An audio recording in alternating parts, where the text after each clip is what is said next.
Hola, soy Julio Bracho y esto es The History Channel. Hay fragmentos de la historia ocultos en el corazón de las ciudades. Relatos escondidos que en realidad duermen frente a nuestros ojos, en las esquinas, plazas, calles y monumentos urbanos. La ciudad nos está llamando porque siempre hay una historia escondida en la jungla de cemento. Y hoy vamos a descubrirla.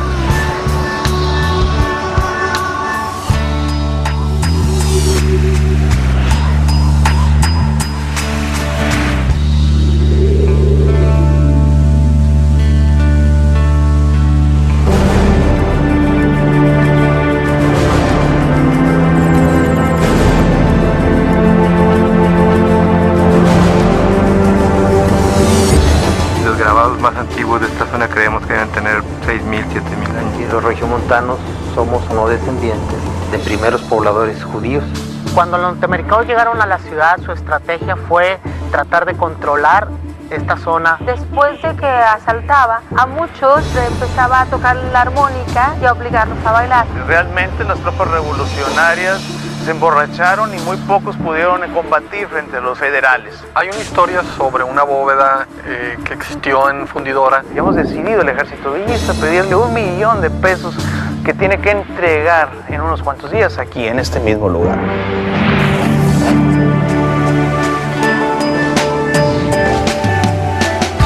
En el estado de Nuevo León, al norte de México, se encuentra Monterrey, ciudad enigmática rodeada de montañas. Gracias a su cercanía con la frontera de los Estados Unidos y a su desarrollo económico, industrial y demográfico, Monterrey se ganó el título de la Sultana del Norte y la virtud de ser una de las ciudades más codiciadas y exitosas de todo México. La política, la violencia y los ataques de los nativos provocaron que Monterrey tuviera 2 fundaciones fallidas hasta llegar a la definitiva, que fue en 1596 en manos de don Diego de Montemayor. Poco a poco fueron llegando los primeros pobladores que se dedicaron a la minería, la agricultura y la ganadería. Y desde ese lugar empezaron a darle cuerpo y alma a la que para muchos es una de las ciudades con mayor dinamismo económico en toda Latinoamérica en este siglo.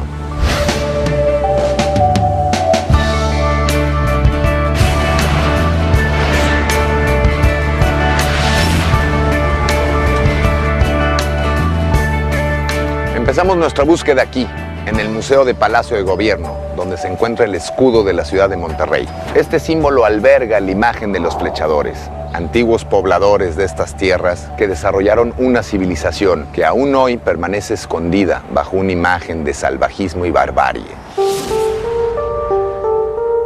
El escudo de la ciudad de Monterrey nace porque Diego de Montemayor, fundador de la ciudad, el 20 de septiembre de 1596, vio junto al arroyo de Santa Lucía a unos indios flechadores originarios de esta tierra que disparaban sus flechas hacia el oriente a la salida del sol.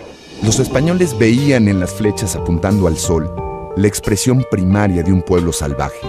Sin embargo, esas flechas tenían un origen mucho más civilizado que el imaginado. Los objetos aquí que tenemos son 2 lanzas y 3 representaciones de puntas de flecha. Las flechas representan la vida de los cazadores que habitaban la zona de la ciudad antes de la llegada de los españoles. En las afueras de Monterrey se encontraron las primeras pruebas que fundamentaron la existencia de un pueblo indígena con una gran visión y creatividad. El sitio que le llaman Boca de Potrerillos se encuentra en la parte noroeste de Monterrey y los grabados más antiguos de esta zona creemos que deben tener 6.000, 7.000 años. Los grupos indígenas deben ser estos que vivieron como cazadores, como nómadas, que se les llama, que por lo regular se pensaba que eran salvajes, hostiles, pero hemos dado cuenta de que tenían una cultura bien definida con toda su bagaje cultural completo, ¿no? Esa cultura no solo existía, sino que tenía un sentido claro. Hemos encontrado que pueden ser más o menos 4 o 5 temas principales del que representan los grabados. Uno son temas del agua, representa la lluvia, la fertilidad. Otro que es la cacería, porque como son cazadores recolectores, son nómadas, viven de la cacería, viven de la recolección de plantas. El otro, que estamos aquí en el parte poniente del sitio, está lleno del tema del astronómico, de los astros o del culto a los fenómenos del cielo. Las excavaciones desenterraron el significado de la tierra, la vida y la muerte de los antiguos indígenas, y sacaron a la luz la verdadera naturaleza de las flechas que habían confundido a los colonizadores. Esto se llama el atlatl en náhuatl o en español mexicano, un lanzadardo que aumenta la eficiencia del cazador y hubiera sido el arma típica de los cazadores de aquí hasta por lo menos poco antes de que lleguen los españoles. ¿Qué tan salvaje puede ser unas personas que tienen alto conocimiento de la naturaleza, alto conocimiento de los astros, saben contabilizar sus tiempos, saben contabilizar su espacio?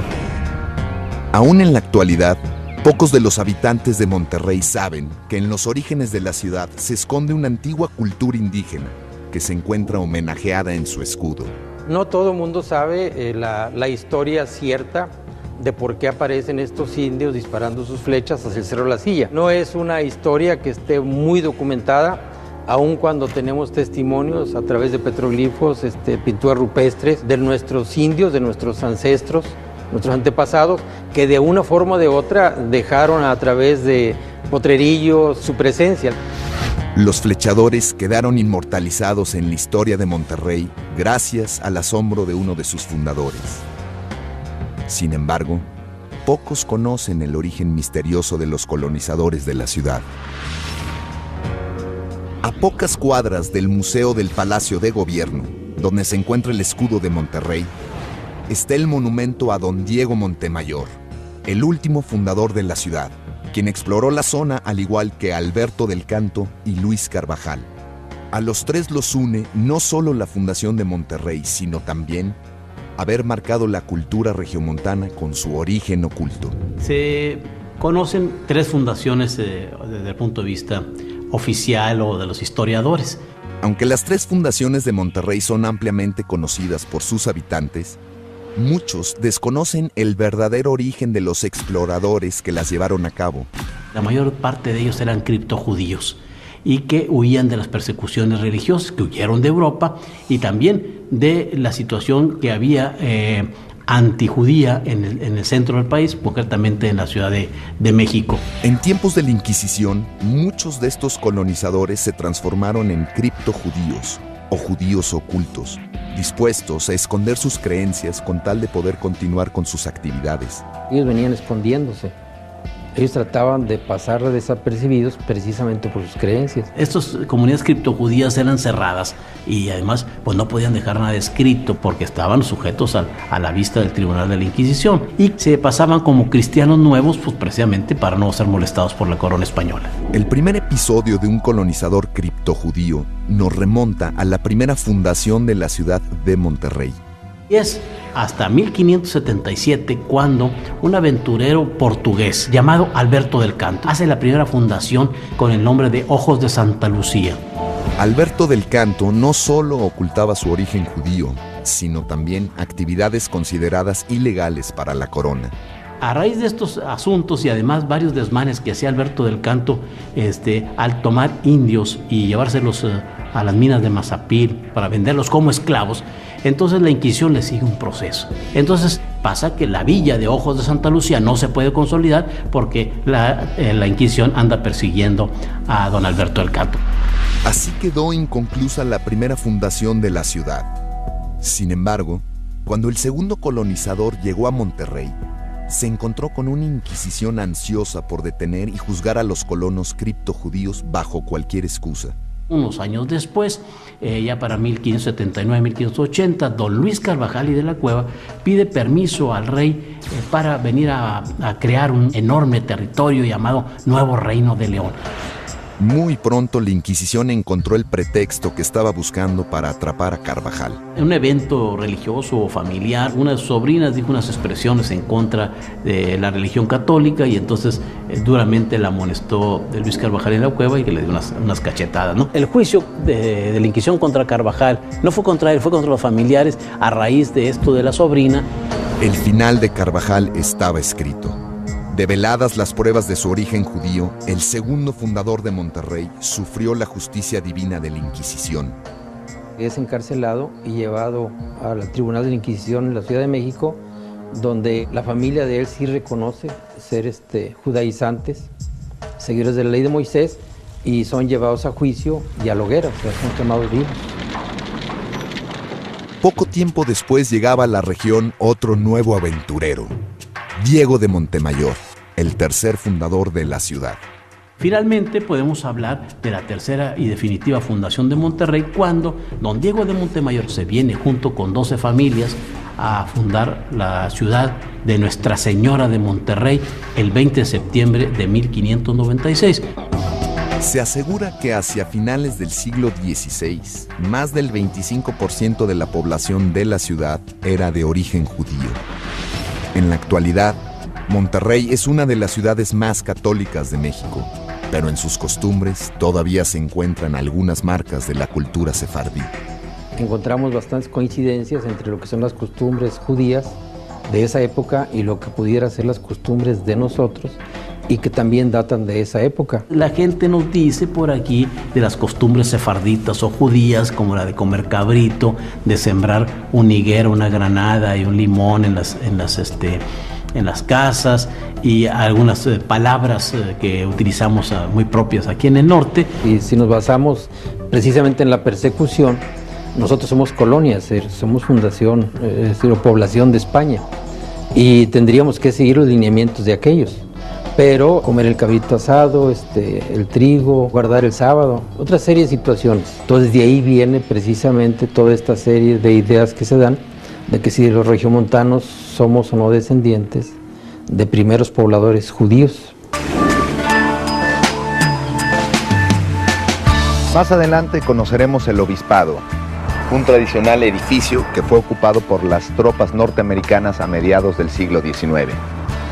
También descubriremos el lugar donde fue fusilado un peculiar maleante que cometía sus delitos de una manera muy particular.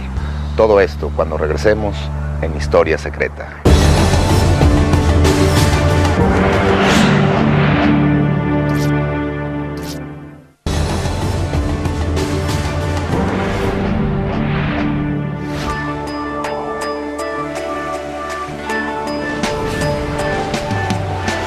A 2,5 kilómetros del centro de Monterrey está el obispado, uno de los íconos de esta ciudad.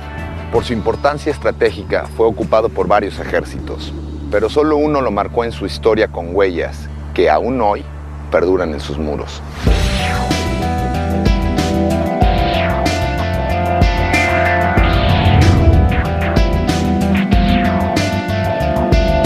La importancia del obispado de Monterrey pues es muy grande, está ligado directamente a los acontecimientos más importantes de la historia de la ciudad y yo me atrevería a decir también de la historia de México. A finales de la época colonial, los Borbones quisieron establecer una diócesis en Monterrey con la finalidad de evangelizar el territorio. Para ello, mandaron al doctor Fray Rafael José Verguer. Este edificio fue construido originalmente como casa del obispo. Tuvo una construcción muy rápida, empezó en 1785 y se concluye en 1787. Él era un hombre de la Ilustración, tenía su telescopio, observaba desde aquí el movimiento de los astros, pero pues aquí a los 4 años murió y el edificio se abandona. A partir de entonces se le fueron dando muchos usos. El principal y más importante de mayor trascendencia histórica pues es el uso militar, pero en algunos otros momentos fue incluso, por ejemplo, en los años 20 del siglo pasado, pues un cabaret. Por su privilegiada situación geográfica y la necesidad de defender la ciudad ante posibles invasiones, el obispado pronto se convirtió en una auténtica fortaleza militar. Hacia el año de 1846, la ciudad de Monterrey se vio afectada por un conflicto entre México y los Estados Unidos. Cuando los norteamericanos llegaron a la ciudad, su estrategia fue tratar de controlar esta zona occidente de la ciudad. Entonces, estratégicamente el obispado, ustedes lo pueden ver, quien controla el obispado controla la ciudad de Monterrey. A pesar de la valentía de los soldados y los ciudadanos mexicanos, los estadounidenses lograron avanzar hacia el límite de la ciudad. Finalmente, el día 21 de septiembre se abrieron las hostilidades aquí en los alrededores del Cerro del Obispado. Para la noche del 21 y la madrugada del 22 de septiembre, el obispado fue presa de los combates. En una batalla desigual, la pasional defensa de la ciudad por parte de los mexicanos chocó con la ventaja numérica del ejército norteamericano. Caballería mexicana se enfrentó con el ejército de casi 2,000 soldados norteamericanos. Esta es una carta muy interesante de un soldado americano que le escribió el día de la batalla final y en la que cuenta cómo van avanzando, como que dice Monterrey es casi nuestro. Finalmente, pues la mayoría exorbitante del ejército norteamericano derrotó a la caballería mexicana. El 23 en la noche vino la rendición, ¿verdad? Y se firmó ya al día siguiente la capitulación. En una ciudad pacificada por la derrota, las huellas de las balas y metrallas que dañaron los muros del obispado recuerdan la heroica defensa de Monterrey. La parte alta, rematando el segundo cuerpo, se encuentra un nicho donde se encuentra una imagen de la Virgen de Guadalupe que no se percibe bien porque no tiene cabeza, como resultado pues, de los usos militares que se le dio al edificio. También se puede ver en su cuerpo las huellas de la metralla de las balas que hemos querido conservar sin restauración. Aunque esta ciudad es una de las más importantes y tradicionales de México, pocos de sus habitantes conocen el resultado de la invasión norteamericana.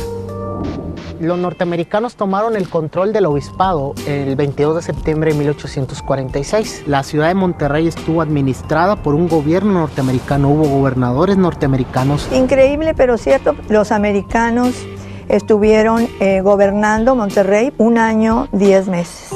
No todos lo saben, pero la guerra con México, como la llaman los americanos, pues fue la primera guerra de participación internacional que tuvieron los Estados Unidos como país. Esta es la primera ciudad que es atacada por los Estados Unidos pues en la historia del mundo. Y para nosotros es importante el Cerro del Obispado como un sitio de la defensa de la soberanía nacional. A lo largo de los años, el Palacio del Obispado se caracterizó por sus múltiples funciones y ocupantes. En él, habitaron desde indígenas hasta presos que cumplieron su condena.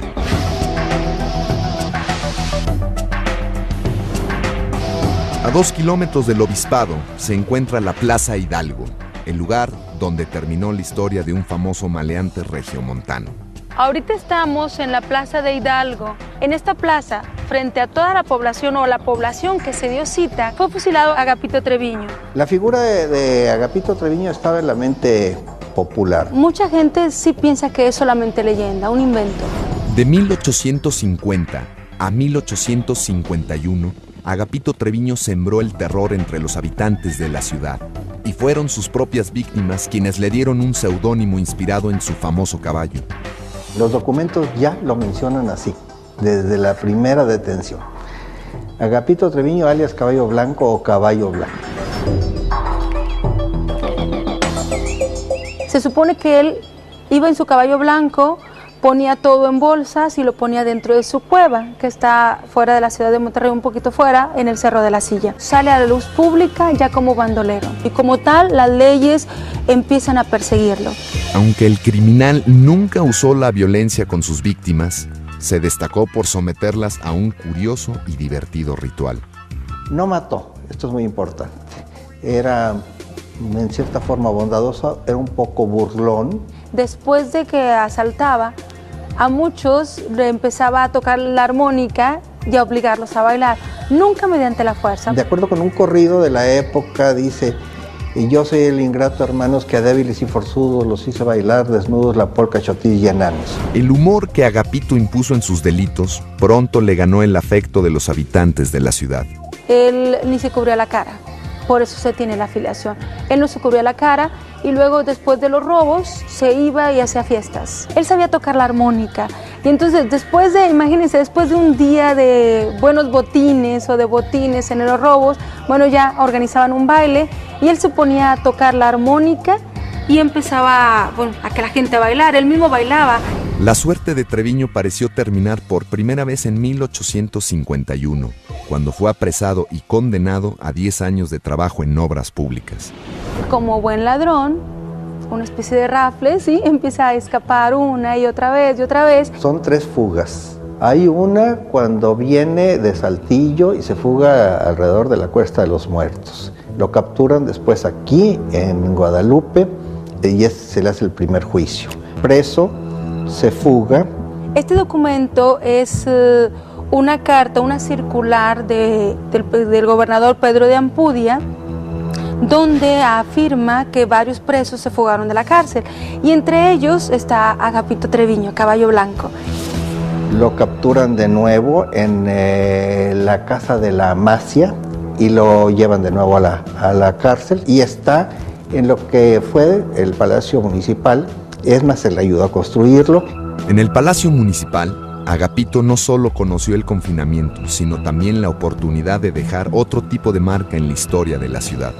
Como preso que era, a los presos los ponían a hacer trabajos, lo que ahorita se denominara, se le llamaría trabajo comunitario. Estamos en el antiguo Palacio Municipal de Monterrey, precisamente en el balcón oriente, donde está documentada la participación de Agapito Treviño en la instalación y fabricación de esta pieza. Pero su estadía en el palacio no duraría mucho.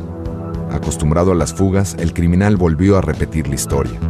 Y de ahí se fuga la última vez, se va a Texas, lo vuelven a capturar. Aunque Agapito Treviño había sido apresado 3 veces y 3 veces había logrado escapar, su suerte, que parecía ser eterna, finalmente cambió. El hecho de que se le haga un juicio militar en 1854, en el que intervienen figuras muy importantes, Ignacio Zaragoza y otras 5 militares, los 5 lo condenan a muerte.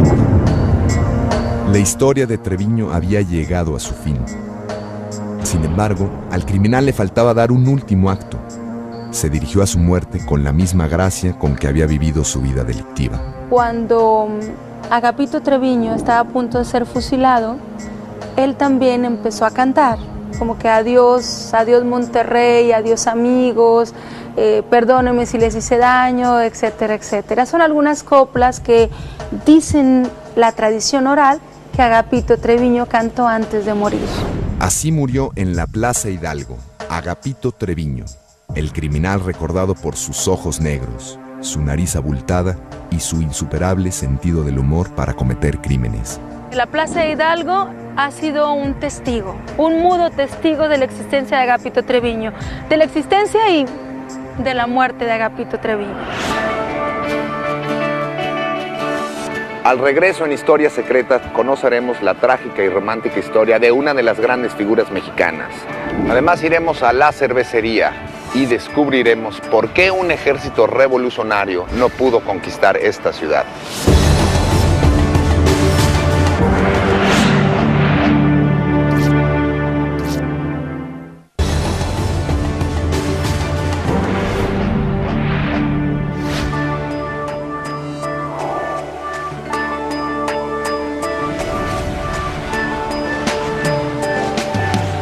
Nos encontramos frente al monumento Ignacio Zaragoza, héroe militar mexicano del siglo XIX. Lo que pocos saben es que en la ciudad de Monterrey, Zaragoza vivió una historia de amor llena de desencuentros, a tal punto que se casó sin estar presente en su boda. La historia secreta de Ignacio Zaragoza y su gran amor en Monterrey no es muy conocido. Pocos sabemos que Zaragoza, aunque no nació aquí en Monterrey, vivió aquí en Monterrey. Aquí conoce al amor de su vida, a una nuevoleonesa, doña Rafaela Padilla, 7 años menor que él, una mujer muy guapa. Ignacio Zaragoza fue un prestigioso coronel con un gran desempeño en varias de las más importantes campañas militares mexicanas. Zaragoza, como buen coronel que era, bueno, se instala, igual que su papá, dentro de la milicia. Para los 27 años tiene el grado de coronel. Dos de sus compañeros vienen a Monterrey después de una campaña. No tienen dónde hospedarse. Ellos no se quieren hospedar en ningún hotel y entonces buscan hospedaje. Finalmente, la búsqueda de los amigos de Zaragoza los llevó a hospedarse en la casa de los Padilla, la familia de Rafaela. Le piden permiso a su mamá, doña Justa de la Garza, y ella los concede, y ellos se instalan. Cuando pasa a Zaragoza una noche, queda prendado de un retrato. Inclusive, en las crónicas, sus biógrafos van a decir que él afirma, es un ángel. No pude dormir en toda la noche porque tenía la imagen de ella. Tengo que saber quién es. Encantado por la belleza de Rafaela, Ignacio Zaragoza decidió pasar rápidamente a la acción. Empieza a frecuentar los barrios y la casa de la familia Padilla. Entonces los padres de doña Rafaela, particularmente la mamá, ven en Zaragoza un buen partido. Zaragoza idea un plan para acercarse a Rafaela. Se le ocurre hacer una tertulia. Invita a todos. Obviamente las señoritas Padilla son de las primeras en invitarse. Llegan la señorita Padilla, Zaragoza está como maestro de ceremonias y está por ahí atendiendo a los invitados. Llegan ellas, se olvida de los invitados. De hecho, se dice que ahí mismo en el baile se le declara Zaragoza, Ignacio Zaragoza, a Rafaela. Obviamente ya no le contesta inmediatamente. Una señorita tiene que pensarlo. Vaya, no lo pensó mucho. 2 o 3 días después le comenta que sí accede. Con la misma rapidez, la pareja establece fecha de casamiento. Zaragoza, como buen militar, elige enero para casarse. Y entonces están preparando toda la boda. Sin embargo, días antes de la boda, a Zaragoza se le requiere para aplacar 2 rebeliones. Estaba todo preparado, pero en esos momentos no puede acudir a Monterrey porque la patria lo había llamado a estar presente en otro lugar y comisiona a su hermano para que en su nombre vaya y contraiga nupcias. La ausencia de Zaragoza hizo que la Catedral de Monterrey se transformara en testigo de una boda muy inusual. Y el día de la boda, imagínense, Rafaela está en la boda, está con su vestido que ella misma confeccionó con sus hermanas, pero el chico que está a su lado, el hombre que está a su lado, no es el hombre que ama, es un representante, es su hermano Miguel. El sacerdote le pregunta, Rafaela Padilla de la Garza, ¿aceptas por esposo a Miguel Zaragoza? Y ella se queda calladita. Le vuelve a preguntar, Rafaela Padilla de la Garza, ¿aceptas por esposo a Miguel Zaragoza? Se queda calladita. Ya la tercera vez, bueno, toda la iglesia estaba callada y el cura dice, bueno, ¿qué no vas a contestar, muchacha?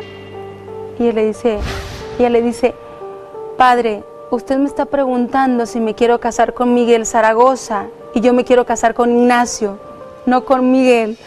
Y bueno, ya la hilaridad completa, el sacerdote rectifica y se lleva a cabo la boda.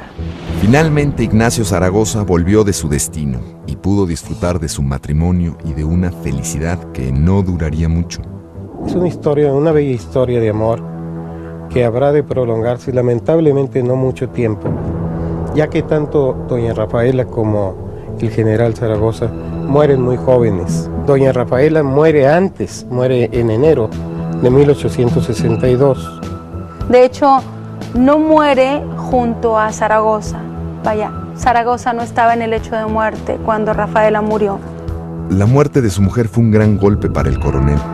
Zaragoza muere 8 meses después que su esposa muere de una manera muy injusta, y eso sí es demasiado injusto. Muere de tifoidea. La unión y el romance entre Rafaela e Ignacio fue uno de los amores más dramáticos. Vaya, un amor muy romántico, pero con desenlace fatal también.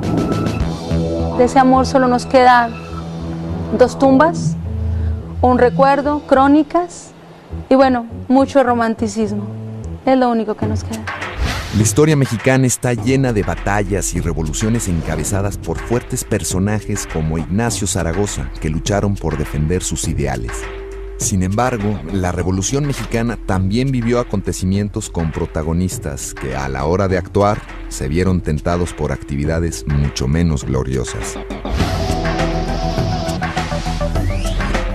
A pocas cuadras de la catedral se encuentra la cervecería Cuauhtémoc, el lugar donde varios revolucionarios mexicanos dejaron de lado sus ideales por unos cuantos vasos de cerveza.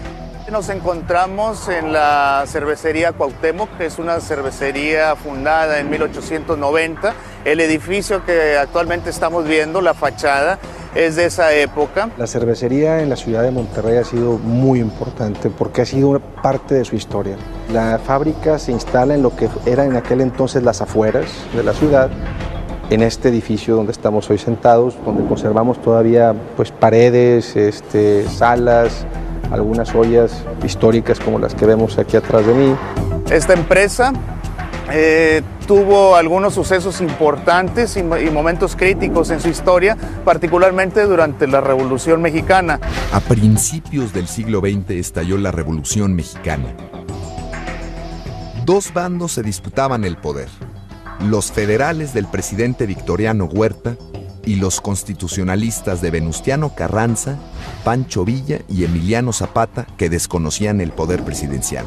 Entre 1910 y 1920, estas dos facciones, la llamada constitucionalista y la llamada División del Norte, Francisco Villa, estuvieron merodeando todo lo que sería la zona norte del país. En Monterrey, donde existía una gran cantidad de industrias importantes, como la que tengo a mis espaldas, la cervecería Cuauhtémoc, fue tomada por diferentes facciones revolucionarias. Y bueno, durante la Revolución de México, los revolucionarios llegaron a la ciudad de Monterrey y en dos ocasiones pues, sufrimos la toma de las instalaciones de materias primas y los productos. Aunque los revolucionarios y federales luchan por el control de la ciudad, de a poco, la cervecería Cuauhtémoc se va transformando en un punto clave en la batalla. Llegan a la ciudad en octubre de 1913. Las fuerzas federales defendían la ciudad y su primera línea se encontraba en la cervecería. Aquí se dan los primeros enfrentamientos armados, en el cual la cervecería es defendida militarmente, por una parte por el ejército federal que huye hacia la ciudad, hacia el centro de la ciudad, pero los mismos empleados defienden la cervecería armados. Después de algunas horas de tiroteo, definitivamente pues es tomada. Hacía pocas horas que los revolucionarios habían ganado la batalla y estaban exhaustos. ¿Qué hicieron los revolucionarios dentro de la cervecería? Pues se dedicaron pues a tomar la cerveza que existía pues en las bodegas, ¿no? Nadie tenía previsto que este fuera un punto de reunión de los revolucionarios, mucho menos que su ocupación desembocaría en un final inesperado. Cuando llegan a la cervecería, pues consumen una muy buena parte del inventario, se dice que todo, ¿no? Seguramente eso pudo haber influido en su capacidad de reaccionar ante sus actividades de guerra o bélicas aquí en la comunidad, pero sí se dice que llegaron y arrasaron con cuánta cerveza encontraron ellos. Realmente las tropas revolucionarias se emborracharon y muy pocos pudieron combatir frente a los federales. Cuando llegó el momento de continuar con la toma de la ciudad, los revolucionarios se dieron cuenta que la borrachera había definido la suerte de la batalla. La ciudad, debido a esto, no es tomada, no es militarmente tomada. Existe numerosa información, particularmente del líder de la revolución, Venustiano Carranza, que envía pues, telegramas molestos diciendo que la ciudad debió haber sido tomada, pero no se debían de haber tomado la cerveza, ¿no? Esta es la historia de la derrota de los revolucionarios, no a manos de los federales, sino a instancias de algunas botellas de cerveza. La mayoría de la población en la ciudad de Monterrey no tiene conocimiento de este hecho, que pues es un hecho que es importante porque es una época, la época más crítica de la cervecería Cuauhtémoc. Más adelante visitaremos el lujoso Hotel Ancira, que no solamente albergó a Pancho Villa, sino también al caballo del revolucionario. Además, descubriremos la historia de cómo la Compañía Fundidora de Monterrey defendió ingeniosamente su bóveda de oro ante las tropas rebeldes. Todo esto en cuanto regresemos a Historia Secreta.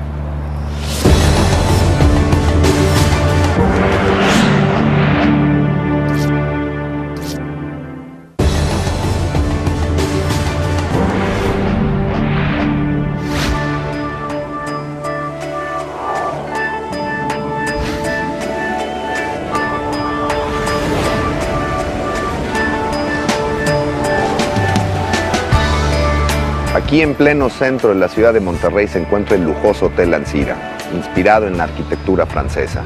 Lo que pocos saben es que aquí estuvo hospedado Pancho Villa después de haber tomado la ciudad.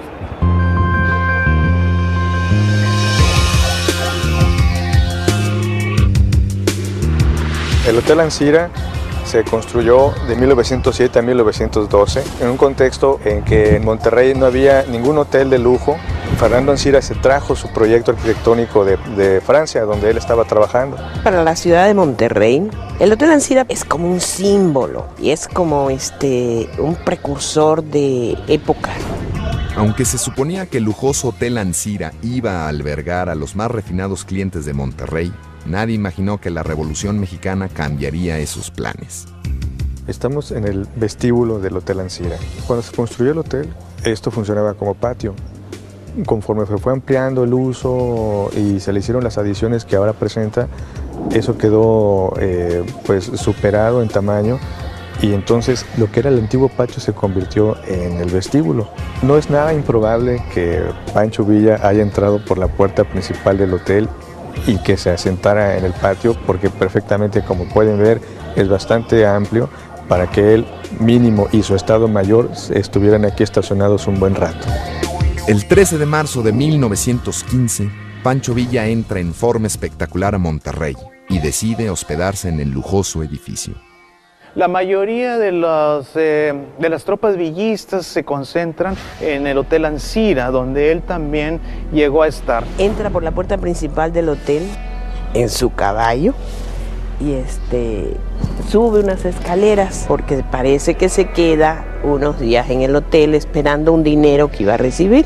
Villa llega a la ciudad, a la estación Unión, la principal estación de ferrocarril, donde es vitoreado por sus seguidores. Recibe muchas peticiones de la mayoría de la gente, que dice que los empresarios, comerciantes, en fin, acaparan los precios, los precios se elevan, los productos son acaparados. Pancho Villa decide tomar cartas en el asunto.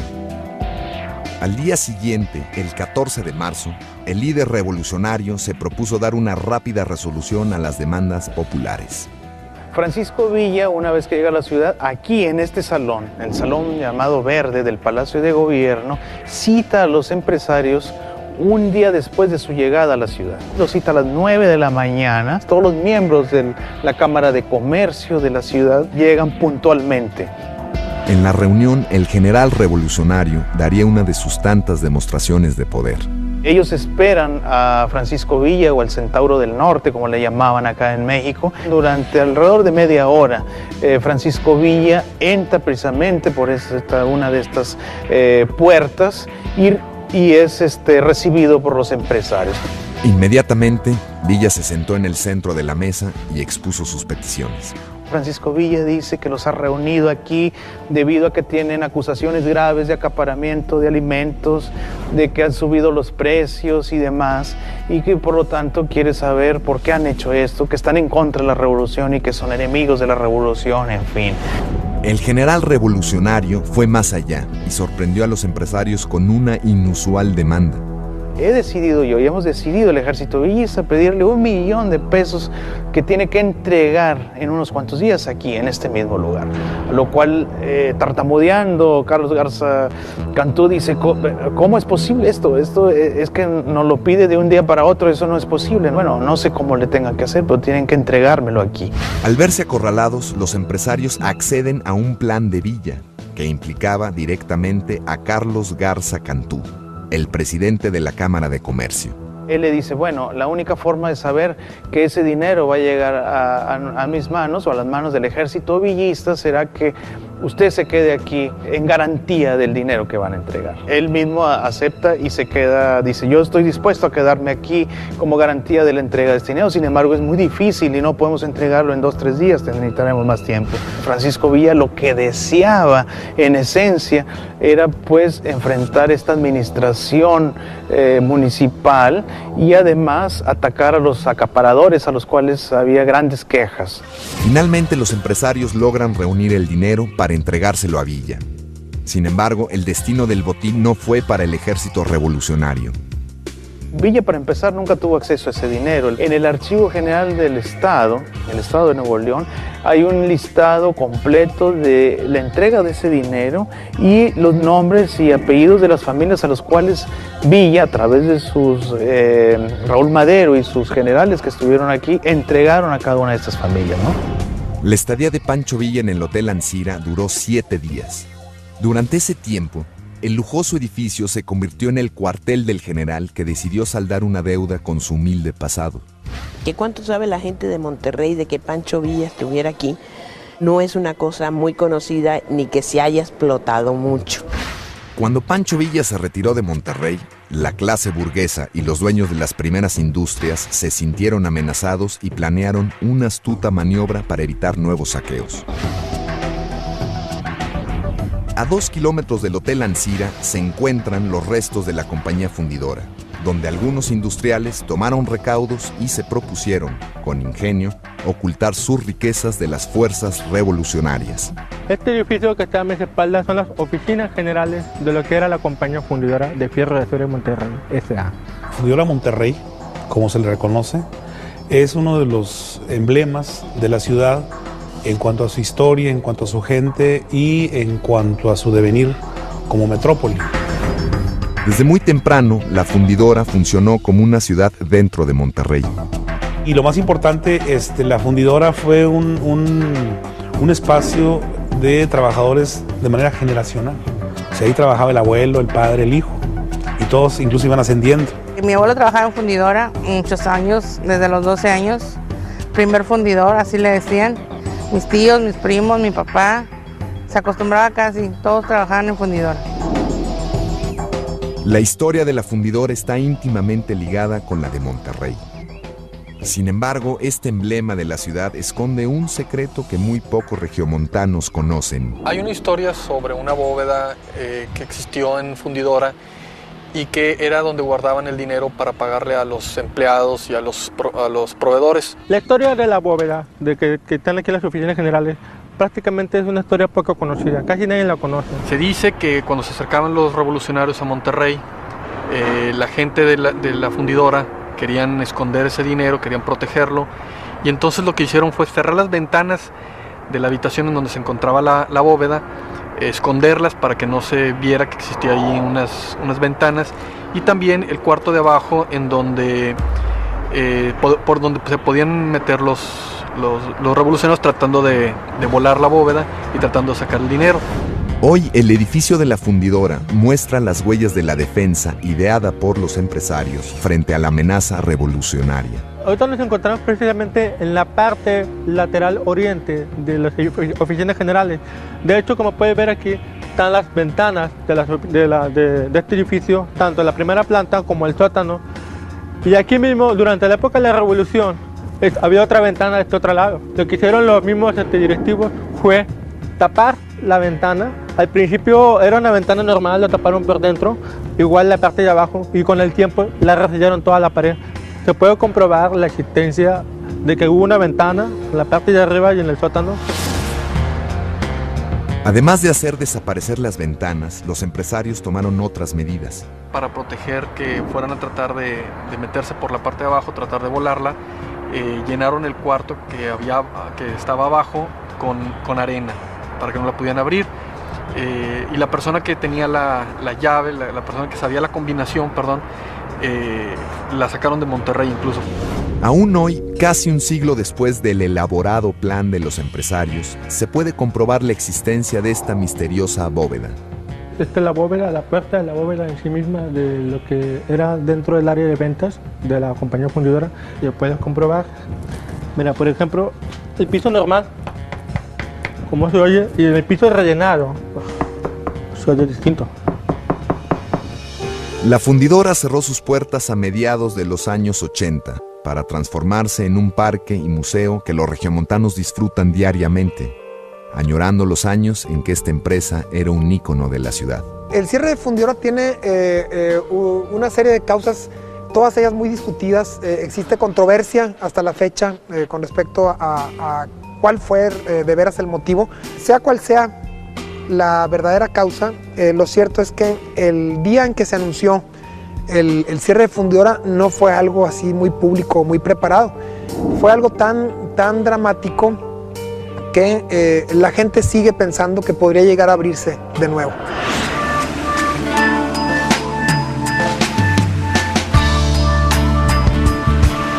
Los rebeldes dejaron la ciudad sin saber que gracias a un cuarto lleno de arena, los encargados de la compañía fundidora preservaron su oro con mucho esmero. Con ese mismo cuidado, los antiguos pobladores cultivaron sus ceremonias, inmortalizadas en el escudo de Monterrey, ubicado aquí en el Palacio de Gobierno, lugar donde empezó nuestra búsqueda. Las historias nos regresan al lugar de partida, aquí, donde nació la ciudad de Monterrey. Nuevos relatos desconocidos esperan para ser descubiertos. Porque recuerden que siempre habrá una historia escondida en la jungla de cemento. Soy Julio Bracho para The History Channel. Gracias por acompañarnos.